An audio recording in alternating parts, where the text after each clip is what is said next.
Picture you're in that win or go home moment, right? Everything you have worked for hanging in the balance by the thread on a needle. One shot, one play, one chance to have that dream alive and live through it.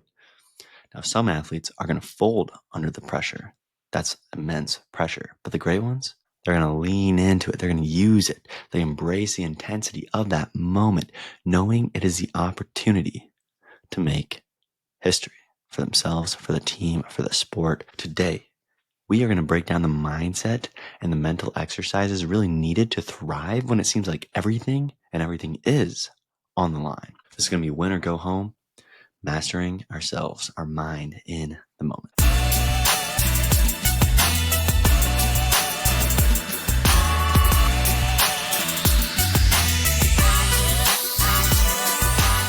Hey y'all, welcome to the Mental Performance Playbook brought to you by the Athlete's Health, where we break down elite mental strategies and deliver actionable exercises that we can apply immediately. I'm Gabe Rummel, mental performance coach, founder of the Athlete's Health and creator of its Phronoic Gym, where we're training your mind just like we train your body. Up the mental reps, the mental mechanics, that mental strength. Each week in this podcast and this episodes, we focus on a mental performance theme that will help the athletes, the coaches, the parents have these practical tools to build a stronger confidence, focus, resilience, handling the pressure in both our sports and life. This week's theme is all about winning or going home, right? When that stake matters the most. And we are going to look at mental exercises to really master that moment. So without further ado, let's dive deep into win or go home mental exercises to master the moment. And this first one I want us to do is actually embrace that stage. The farther along we go, the bigger the stage we are on. And what if that pressure wasn't something to survive and get through, but it was actually proof that the moment really, really matters.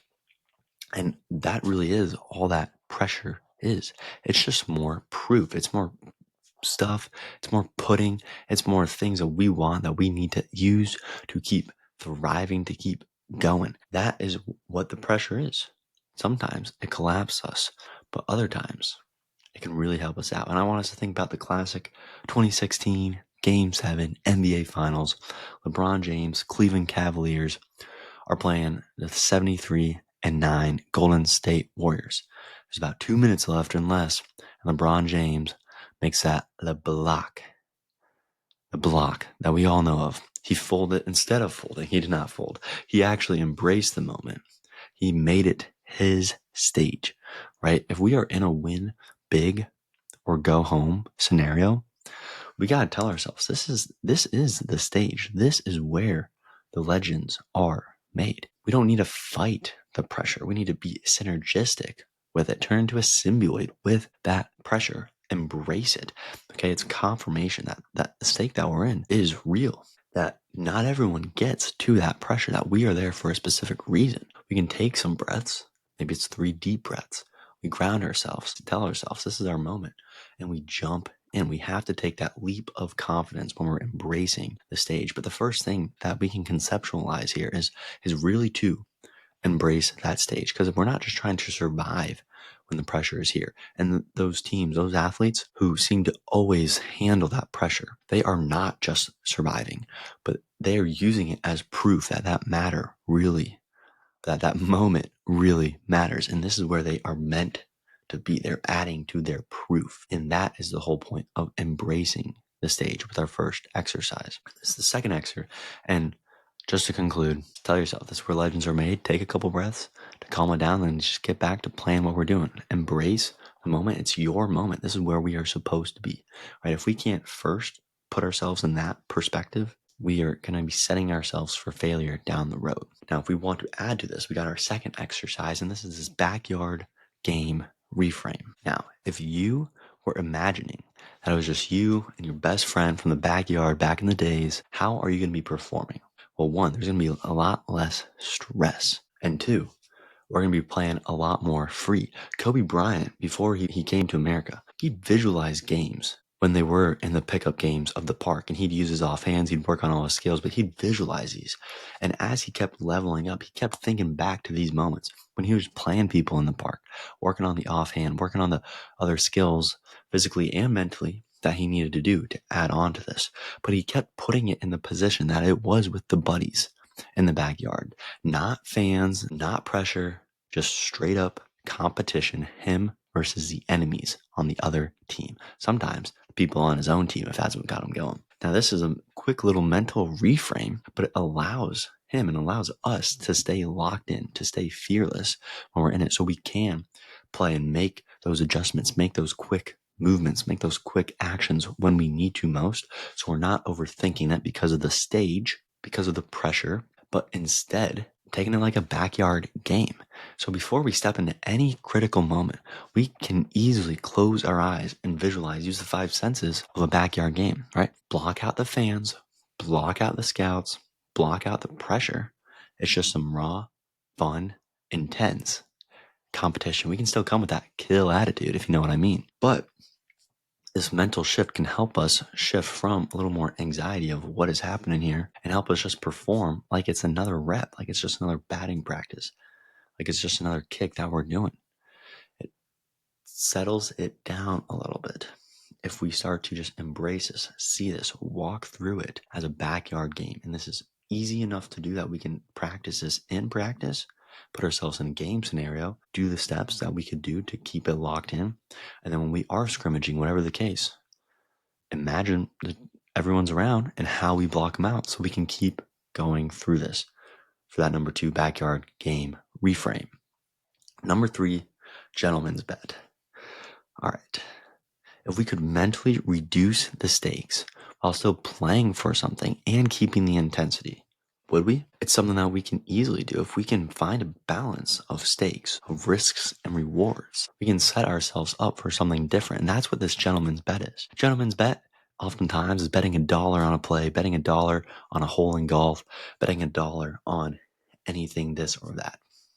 Now, if we're at practice, a lot of athletes sometimes would say, let's put some money on this.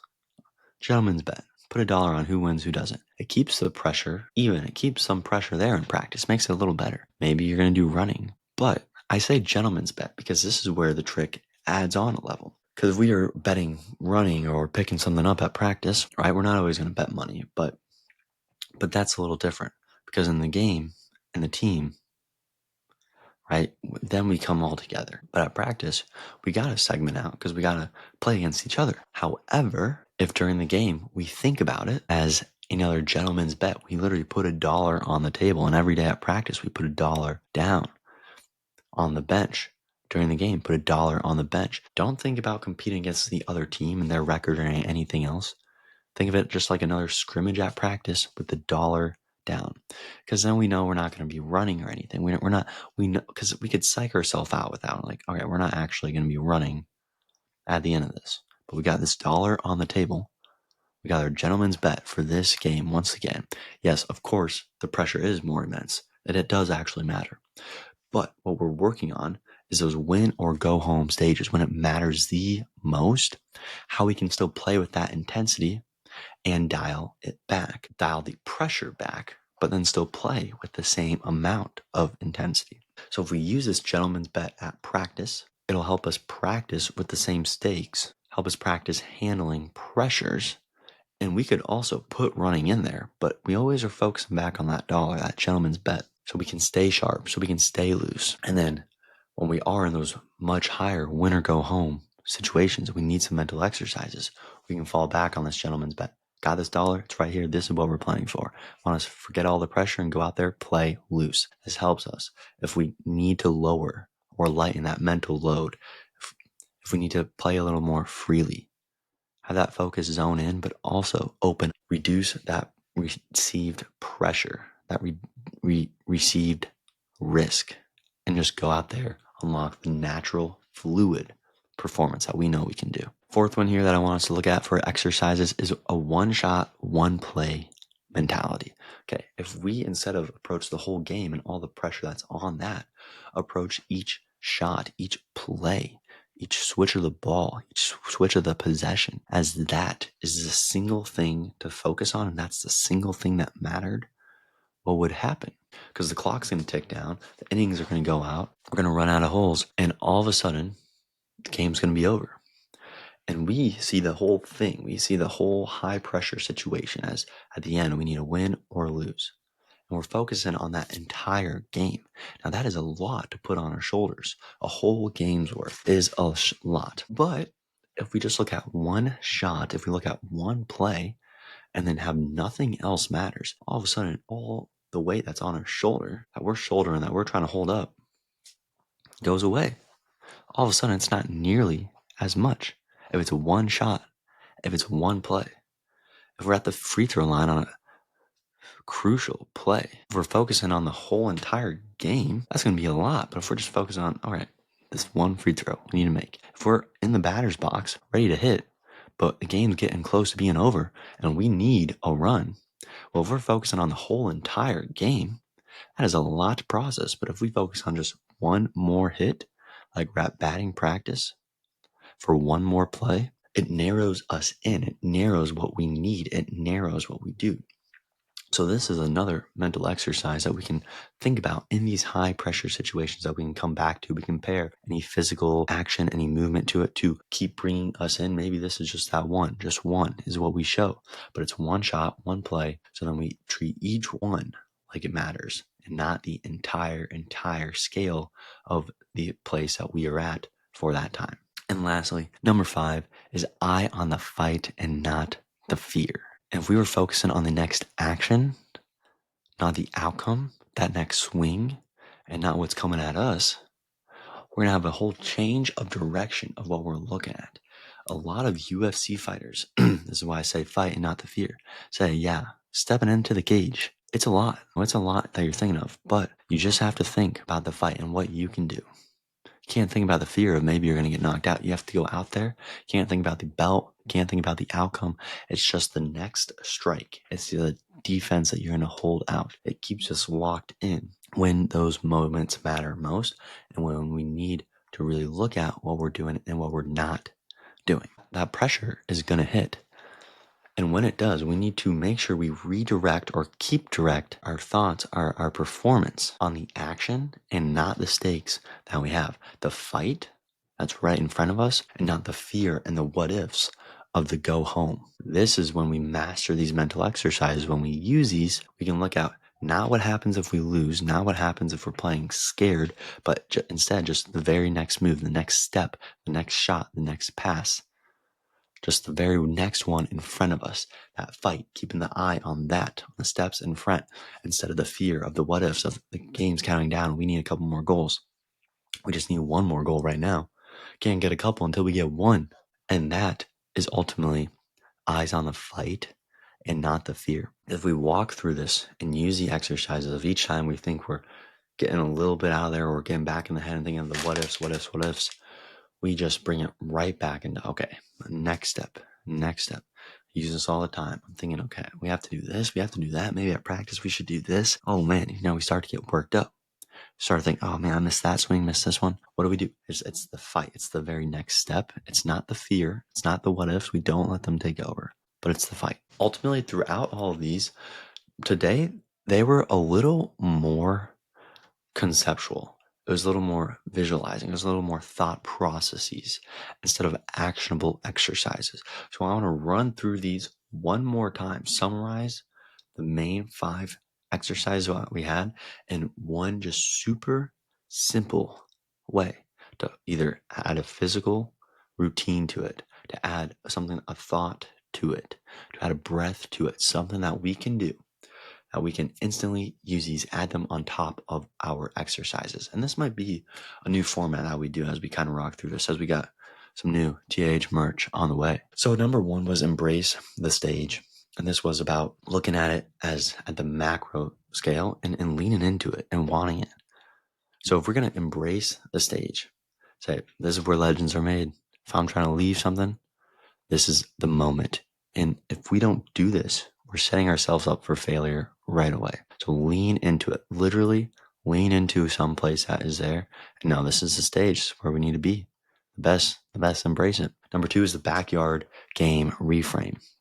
Once again, this was putting all that pressure, putting all whatever, the fans and everything else away, zoning in, act like we're back in the backyard, playing with our buddies, just having fun, staying loose. And to do this, zone it all out, literally zone it all out. Look at the court, look at the field, forget everything else. Think back to when we do play in the backyard and just lock and load, play with that one.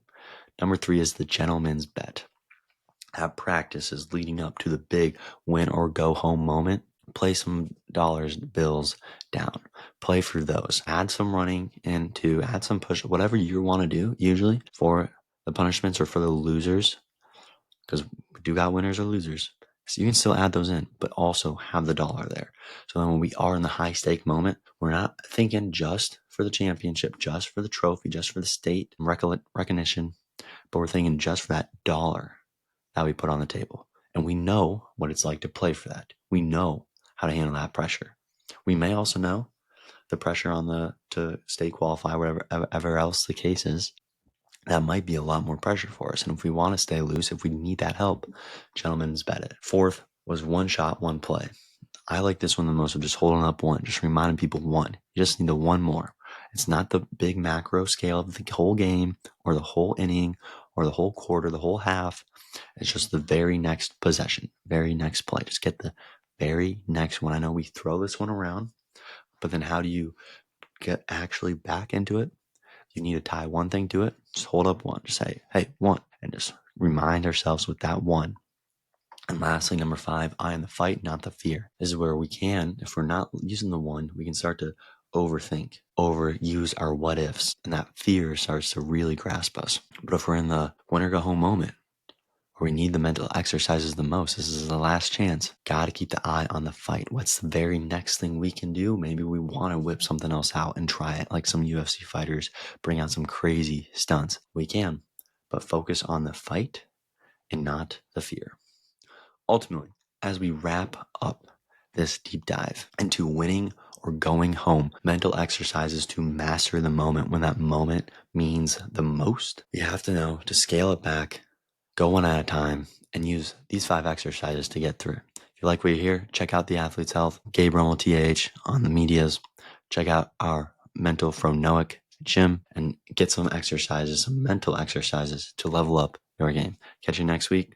Check out the guest podcast coming up. Hopefully you take some of these and go apply it on top of your sport, on top of your physical exercise right away. Mental Performance Playbook. Catch you next week.